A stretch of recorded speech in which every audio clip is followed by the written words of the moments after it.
Hello and welcome back to The Frame, brought to you by Access Framingham TV. My name is Brendan Fitzpatrick. Hope you enjoyed your holiday. We begin tonight with another update on the ongoing school bus saga here in Framingham. School committee members in the city have begun to investigate what it might cost to bring school bus transportation operations under the watch of the city government in the future, as driver shortages continue to impact local communities.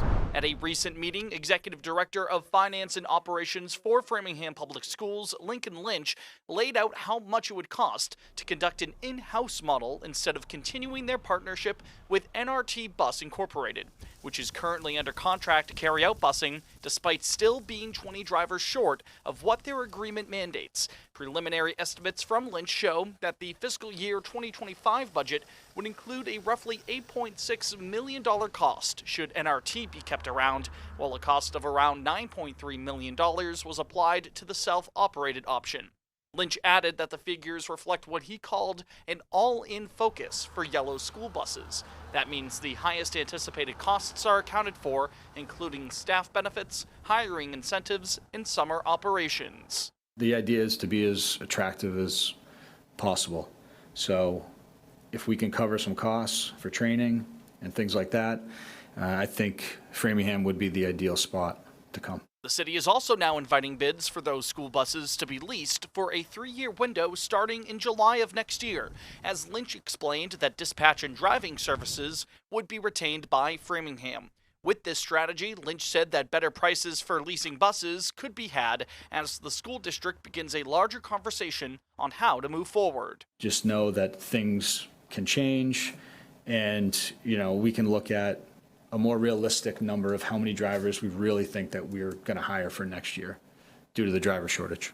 Factors to iron out like hiring contingencies, environmental impacts, and the taxpayer costs were highlighted by the school committee, though members like District 6's Adam Freudberg were optimistic about the prospects of a locally based system. For those who have been involved in the busing crisis since 2018, or those who are brand new, this is our opportunity.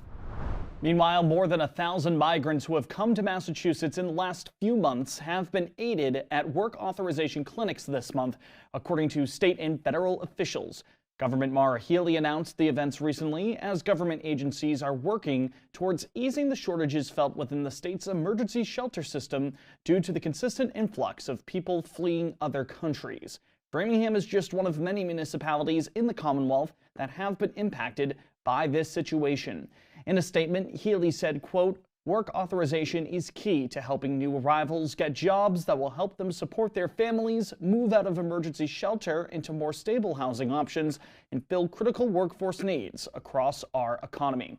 The Massachusetts National Guard, the Red Cross, Mass Hire, and other organizations have been a part of the process in ensuring that migrants can get authorized to work at the Middlesex County-based clinics. Framingham Union Hospital nurses are still calling for their chance to hold a vote that could potentially see them unionize. A press conference was recently held in front of the medical center as multiple nurses reiterated their intentions to vote after making an official filing to the National Labor Relations Board. Close to 300 local nurses have cited staffing trouble, poor working conditions, and safety concerns as reasons behind their intentions to seek representation by the Massachusetts Nurses Association, the state's largest registered nurses union. Government officials like Mayor Charlie Sisitsky and city councilors Janet Liam-Bruno, Phil Ottaviani, and John Stefanini were on hand to show their support for the nurses. Nurses at this hospital want a union. They want to improve the patient safety and get the respect that they deserve and need. Unions are important. My grandfather, not too far from here, about 2 miles, chartered the labor's local 609, and I to this day still have a book as a 40-year member. They have a right to union. It's a fundamental right to organize. One of those healthcare professionals advocating for a union was maternity nurse Jeannie Ford, who began working at Framingham Union in 1977. Decades later, Ford explained that she now wants to work towards securing representation for her peers. We love this hospital.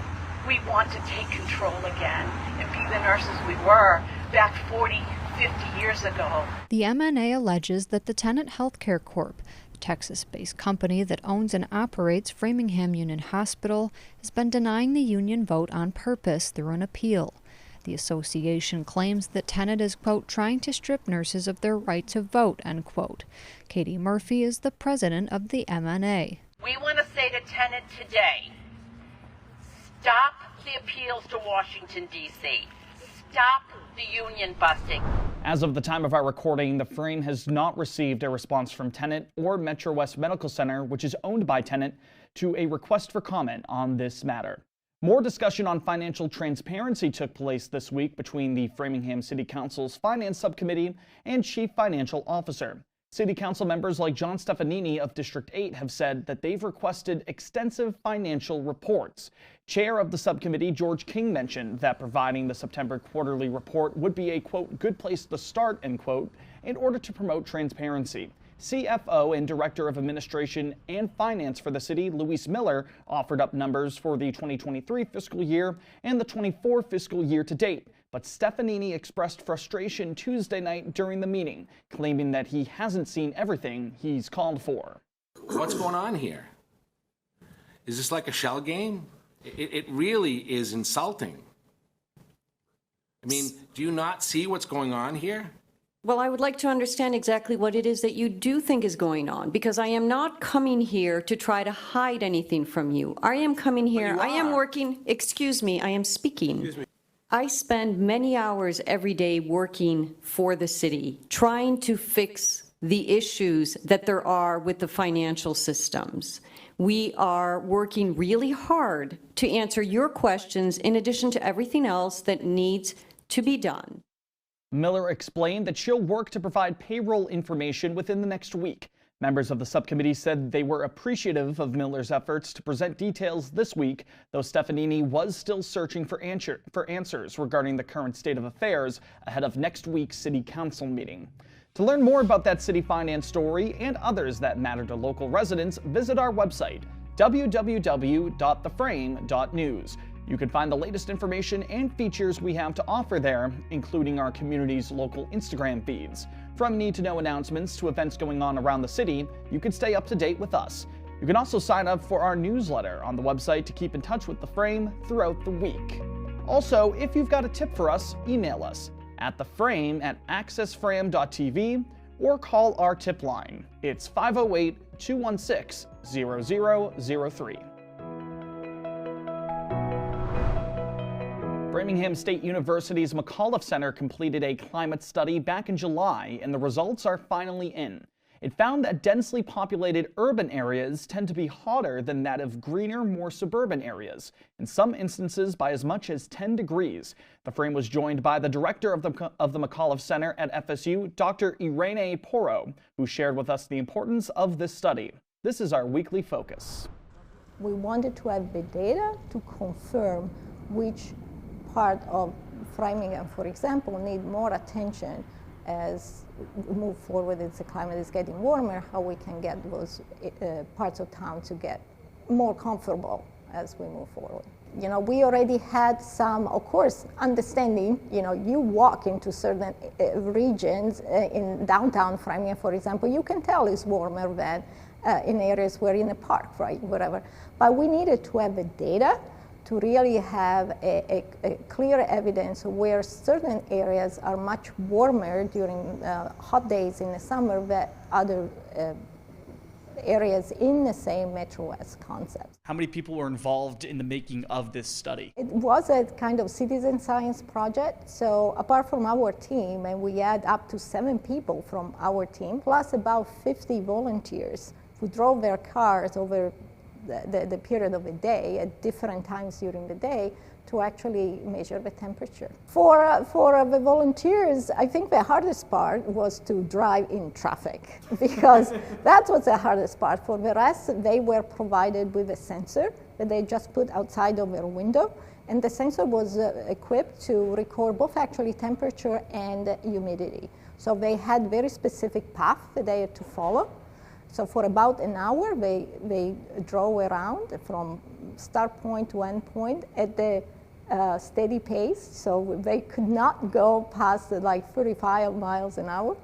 And so that allowed them to get a record of temperature at various spots along the path.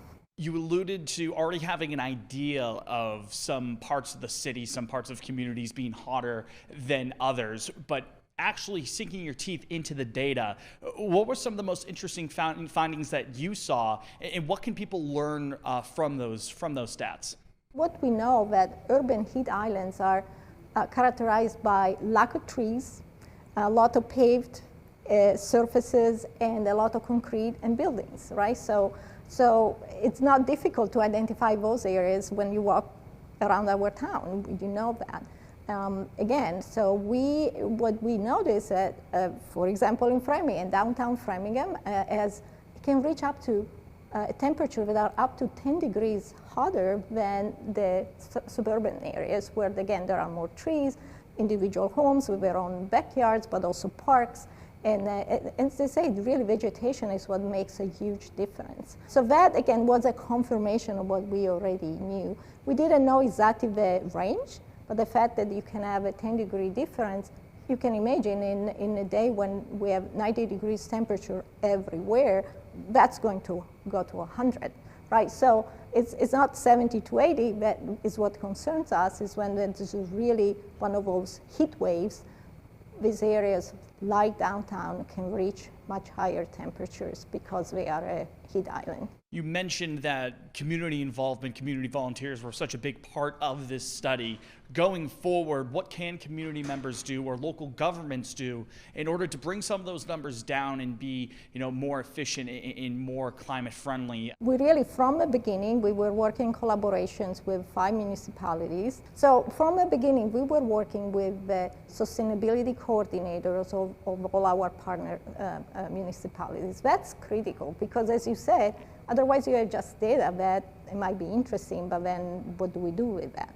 So we are now working with all of them to actually start planning two things. So we'll look at correlations with other data we already have, for example, income, for example, if the areas where we know this temperature higher are mostly owned by the people who live in the buildings, or the buildings are renters' buildings, right? Because of course, any action we can take may involve changing something in the building, then will require partnership with the owners.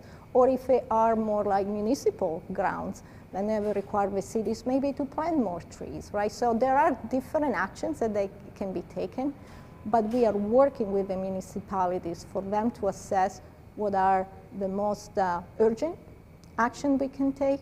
Maybe there are some low-hanging fruit that we can tackle right away, but also we are very much looking at long-term planning, because we know this is a trend that is only going to get worse. So we don't want to put band-aids. If we had to think about redesigning certain neighborhoods, we had to think about long-term. We appreciate you taking some time out of your day to speak with us again. Thank you. Thank you. And Dr. Porro invites you to visit the McAuliffe Center's website to explore the results of their Heat Watch campaign. You can find it at cm-center.org/2023-HWC. The McAuliffe Center will also be hosting a community event in February to present their results, and they encourage community members to share their ideas of what to do with the data. We'll keep you posted on the details of that event in February as we head into the new year. Moving right along now to our weather heading into the weekend. Friday, the first day of December, calls for increasing clouds throughout the day with a chance of rain in the evening. Highs in the low 50s and lows in the upper 30s. On Saturday, expect mostly cloudy conditions with highs around 50 degrees and lows around 40. Mostly cloudy once more on Sunday with a chance of rain, highs in the upper 40s and lows in the upper 30s. A reminder to look for us on social media. You can find us on Instagram and X, formerly known as Twitter, @FrameNews_. Follow us there for daily updates and tag us when you're out and about in the community. You can also subscribe to the Access Framingham YouTube channel and hit the bell icon to be notified when new Frame episodes go up each week. Check out our Facebook page as well by simply searching for The Frame. Taking a look now at what else is happening here in Framingham, as another executive order has been signed by Mayor Sisitsky, this time to create the Framingham Community Center Advisory Committee. This comes in the wake of the official purchase of the former Marion High School property for $3.35 million back in September. With that plot of land, city officials are planning on developing a new community center that features a pool, theater space, and other resources. The committee will be comprised of 25 people in total, with local politicians, athletic representatives, and nonprofit leaders joining residents of the city. The deadline to apply to join the Community Center Advisory Committee is December the 20th. With the holiday season now underway, a toy drive is set to be held by the Framingham Police Department on Friday. Residents can visit their headquarters with new unwrapped toys to be loaded into cruisers. From there, the toys will be donated locally to organizations that help families in need this winter. Toys can be brought to the Framingham PD from 5 to 7 p.m. If you do decide to donate to that toy drive, you can stop by the Framingham tree lighting ceremony and holiday block party afterwards. The city will be hosting local residents along Union Avenue with free refreshments, music, and more being offered. The event will run from 5 to 7:30 p.m., though local drivers are advised that Union Ave will be closed between Concord Street and Proctor Street starting at 4 p.m., so no parking there during that time. Speaking of parking, the city is currently in the design phase of creating a parking garage between the Memorial Building and the police station, and officials are seeking feedback from residents through an online survey, which can be found by scanning the QR code on your screen now. Input gathered through the survey will be used in the process to create the plan to add additional parking in the downtown area. The survey is available in English, Spanish, and Portuguese. And finally tonight, it was a great Thanksgiving Day for the Framingham High School community as the Flyers football team defeated their rivals, the Red Hawks of Natick High School, in a thrilling clash. The final score was 15-13. It was Framingham's first win on Turkey Day since 2018.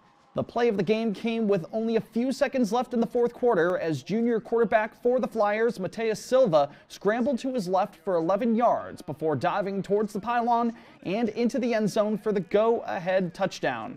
Check out the scenes from Bowditch Field after the play. They're calling a touchdown, ladies and gentlemen. Flyers take the lead. Woo-hoo! Get a shot of Silva running down the sideline here. Crowd goes wild. Silva dances down the sideline. Natick fans are stunned by this development. It was an instant classic of a game between the two schools who have been meeting up for Thanksgiving matchups on the gridiron since 1904. Thanks to Holly with the Frame for providing that footage of the game-winning score. A reminder now that the Frame is an initiative of Access Framingham, your local community media center located along Vernon Street. We're able to give you local news through the Frame thanks to them.